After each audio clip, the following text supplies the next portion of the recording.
தமிழால் இணைந்த தமிழ் இதயங்கள் அனைவருக்கும் எனது வணக்கம். நான் உங்கள் கேட்டியா. உடல் எடை அதிகரிக்கிறதுங்கிறது இப்போ பலருக்கும் ஒரு பொதுவான சவாலா மாறி இருக்கு. இதுக்கு குறிப்பா ஒரு சில காரணங்களை சொல்லலாம். வாழ்க்கை முறை, உணவு பழக்க வழக்கங்கள் மற்றும் மன அழுத்தம், இந்த மாதிரி ஒரு சில முக்கியமான காரணங்களால உடல் எடை அதிகரிச்சுட்டு போகுது.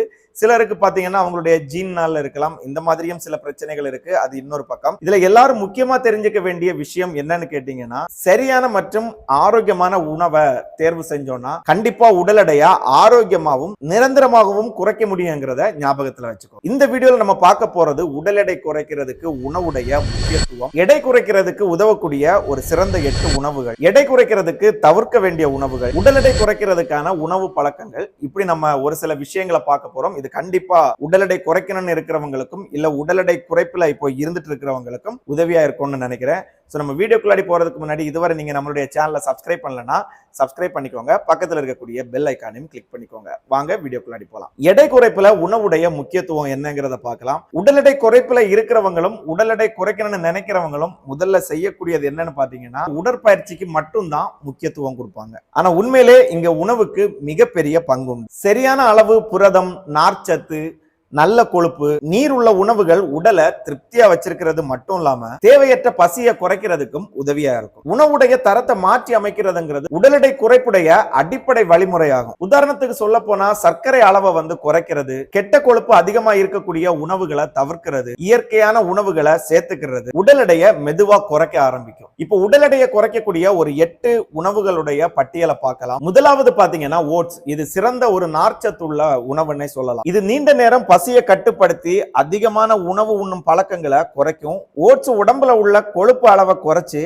சர்க்கரை அளவையும் சமநிலையா வச்சிருக்கிறதுக்கு ரொம்பவும் உதவியா இருக்கும். காலை உணவாக நீங்க ஓட்ஸை எடுத்துக்கிறது ஒரு சிறந்த தேர்வா இருக்கும். இரண்டாவதா பாத்தீங்கன்னா தயிர். இது பாத்தீங்கன்னா புரதச்சத்து நிறைந்தது. அதனால உடல்ல இருக்கக்கூடிய தசைகள் வலுப்பெறும். இது பசியை குறைக்கிறதுக்கு உதவியா இருக்கும். அது மட்டும் இல்லாம இது உடல் எடை குறைக்கிறதுக்கு ரொம்பவுமே உதவியா இருக்கும். அடுத்ததா பாத்தீங்கன்னா முழு தானியங்கள். பச்சரிசி, கம்பு, ராகி, சோளம், இது போன்ற முழு தானிய வகைகள் உடலுக்கு ஆற்றலை தரும். இது இன்சுலின் அளவை கட்டுப்படுத்தி பசியை சமநிலைப்படுத்துறதுக்கு ரொம்ப உதவியா இருக்கும். முழு தானியங்கள் சாப்பிடுறது உடலின் மெட்டபாலிசம் வேகத்தை அதிகரிக்கிறதுக்கு உதவியா இருக்கும். நான்காவதா பாத்தீங்கன்னா பழ வகைகள். ஆப்பிள், ஆரஞ்சு, பப்பாளி, தர்பூசணி, இது போன்ற பழங்கள்ல நீர் மற்றும் நார் சத்து அதிகமா இருக்கும். இது உடல்ல நீர் சதவீதத்தை சமநிலையா வச்சிருக்கிறதுக்கும் சத்தான இனிப்பை உடலுக்கு கொடுக்கிறதுக்கு உதவியா இருக்கும். இந்த பழ வகைகளை நீங்க ஜூஸா சாப்பிடுறதை விட பழமா சாப்பிட்டா இன்னும் நன்மைகள் அதிகமா இருக்கும். ஐந்தாவதா பாத்தீங்கன்னா காய்கறிகள். இது சொல்லவே தேவையில்லை.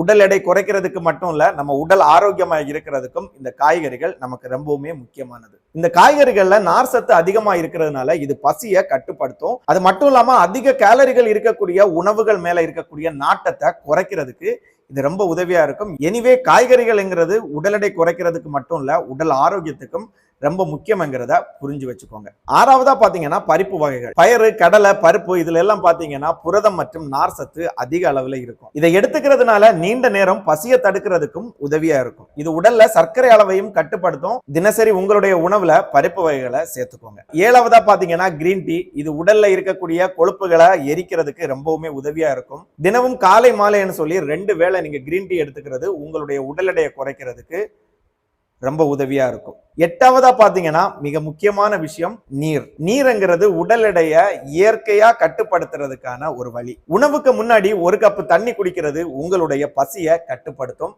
சோ இதை ட்ரை பண்ணி பாருங்க. அது மட்டும் இல்லாம இந்த நீர் உங்களுடைய உடல்ல இருக்கக்கூடிய நச்சுக்களை வெளியேற்றுறதுக்கு மிக முக்கியமான பங்காற்றுகிறதுங்கிறத மறந்துடாதீங்க. சோ நிறைய தண்ணி குடிக்கணும். உங்களுடைய வெயிட்டுக்கும் உங்களுடைய வயசுக்கும் எவ்வளவு தண்ணி குடிக்கணும்ங்கிறத பத்தி நம்ம ஆல்ரெடி ஒரு வீடியோ போட்டிருக்கிறோம். அந்த வீடியோ பார்க்காதவங்க அந்த வீடியோ தேவைப்பட்டுச்சுன்னா கீழே டிஸ்கிரிப்ஷன்ல லிங்க் கொடுத்துருக்கிறேன், இல்ல மேல கார்டுல கூட வச்சிருக்கிறேன். தேவைப்படுறவங்க அதை கிளிக் பண்ணி பார்த்துக்கோங்க.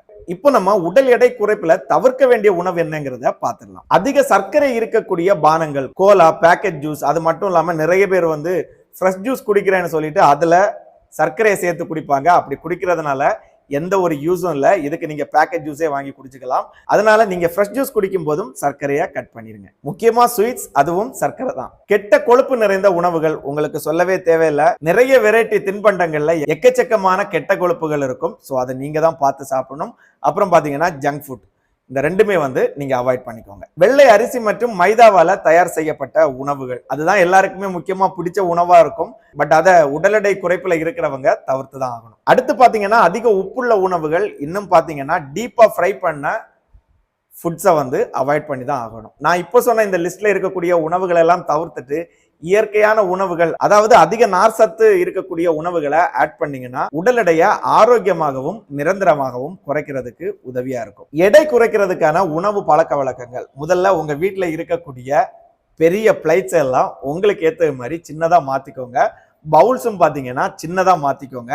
ஏன்னு பாத்தீங்கன்னா இதுதான் உங்களை பெருசாக்குது. நான் இந்த 3 வேளை தான் சாப்பிடுவேன், அதுவும் இந்த 3 வேளை வயிறு நிறைய சாப்பிடுவேங்கிறத கட் பண்ணிட்டு வயிறு நிறைய சாப்பிடாம அதை 5 வேளையா கூட நீங்க மாத்தி சாப்பிட்டுக்கலாம். பசிச்சா சாப்பிடுறது உடல் ஆரோக்கியத்துக்கும் நல்லது. அப்புறம் நிறைய பேர் உடல் எடையை குறைக்க போறேன்னு சொல்லிட்டு காலமே பட்டினி இருக்கிறாங்க. அப்படி இருக்கிறதுனால உங்களுடைய உடல் ஆரோக்கியம் தான் கெட்டு போகும். காலை உணவுங்கிறது ஒரு நாள் முழுவதுக்குமான ஆற்றல் நமக்கு தருது. அதனால காலை உணவை எக்காரணம் கொண்டும் கட் பண்ணாதீங்க. நேரம் தவறாமல் உணவு, அதாவது இந்த லேட் நைட்ல சாப்பிடுறது, late night biryani, late night parotta, இந்த மாதிரி எல்லாம் சாப்பிடுறத அவாய்ட் பண்ணிக்கோங்க. உணவுடைய நேரம் ஒழுங்கா இருக்கும்போது உடல் கொழுப்பு சேமிப்பை தவிர்த்துரும். மதியம் மற்றும் இரவு உணவுல சமநிலை, முக்கியமா நைட்டு கார்போஹைட்ரேட் அதிகமா எடுக்கிறத அவாய்ட் பண்ணிக்கோங்க. இன்னும் பாத்தீங்கன்னா நைட்டு 7 மணிக்கு முன்னாடி நீங்க சாப்பிடுறத சாப்பிட்டு முடிச்சுக்கோங்க. நெக்ஸ்ட் பாத்தீங்கன்னா உடல் எடை குறைக்கும் போது உடற்பயிற்சிங்கிறது முக்கியம். உணவுடன் சேர்ந்து உடற்பயிற்சியும் உடல் எடை குறைப்புக்கு